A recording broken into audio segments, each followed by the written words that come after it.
Ta-da! Hey guys, happy Friday! Today is Friday, September 14th, 2018. This is the Freedom Friday episode of the show. I try to do it weekly when I'm inspired. So let me know you can hear me or see me. I know it's kind of at an odd time at 2:44 in the afternoon, but some of my meetings ran behind and I was a little bit late. And so I just want to make sure you can hear me or see me on this Freedom Friday. Hey, Bob Moylan, John Wildzon, thank you. You guys can hear me. Hello, hello. John, I loved your comments from the earlier show. Michael Westmeyer, it was so good to see you last night. I wish it was under different circumstances, but it was great to see you and your beautiful wife, Carrie. So a couple of things that I want to talk about on Freedom Friday. Hey, Melissa Fox. Before I get to the topic, which I love, I want to do a quick shout out or a quick discussion with the dudes that are on the show or that watch this show. This week alone, I have seen more guys who have ear hair that looks like they are from The Hobbit.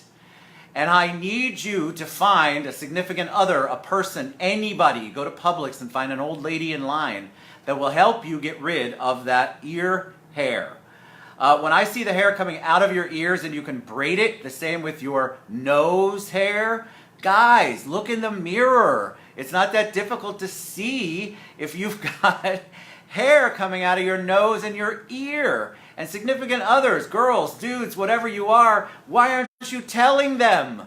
When I see somebody's hair coming out of their nose and I think it's a spider, you have problems, and I need you to fix it. And it's not just me. I'm the only one who has the cojones to tell you, you need to trim your nose hair, dudes, and you need to trim your ear hair, dudes. Again, if you look like a little elfin creature, hey Melody, I need you to take a look in the mirror. Just one quick look. You won't be able to miss the hair. I promise you, you look like a little bit of a primate when you've got that hair going all the way here.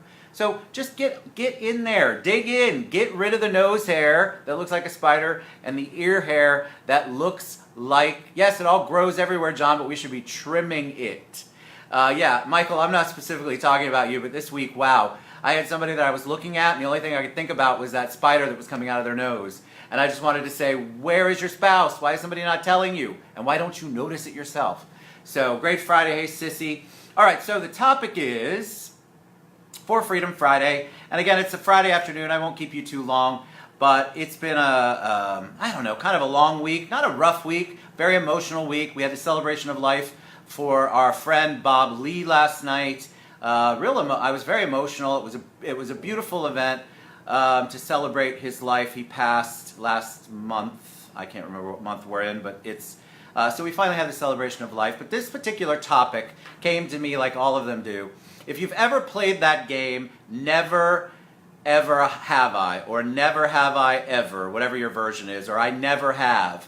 It's the one where you put your fingers up and somebody says something completely inappropriate, or somebody says something, I've traveled to a place, I've done something, and the whole point, the winner is supposed to have all their fingers left up, meaning you've done nothing. You haven't tried that cool Kama Sutra position in the bedroom. You haven't traveled somewhere. You haven't drank until you fell down. And it made me think, especially after Bob's celebration of life last night, it made me think, why would you want to win that game? Do you know what that's saying if you're the winner? You haven't done jack diddly with your life. You haven't experienced life. It doesn't have to be all about sex. It doesn't have to be all about travel. But if you're sitting there and your goal is to keep your hand up, you're not living your life. So I want you to think about the things that you haven't done. If you've ever played that game, you know people try to trip you up. They're trying to get to the dirty laundry that you have. They're trying to talk about that one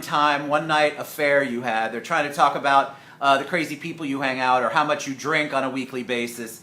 You know, the whole point of the game is kind of an embarrassing thing, and the more your fingers go down, the more people think that you sleep around a lot, or you drink too much, or you do too many drugs. But it doesn't have to be about that. It should be about living. So if you're the person that wants to keep all 5 of your fingers up, or all 10 of your fingers up, You're not living your best life. You are not supposed to win that game. Never, ever have I, or never have I ever. Why do you want that in front of anything that you've ever wanted to do?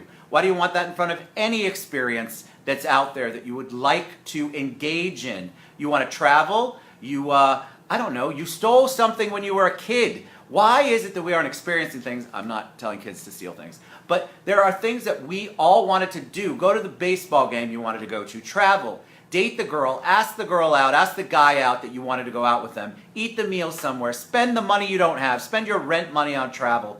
Do whatever you want to do because you don't want to be at the end of your life. Again, because of Bob's celebration of life, all I could think about was how much he lived in the time that he was on this earth. And that's what we should all be gearing toward. That's what we should be working toward. I don't want to be the person who has never done all of those things. I want to be the person who's experienced it all. The good, the bad, the really ugly. I want to have it all, and I think we all should want to have it all.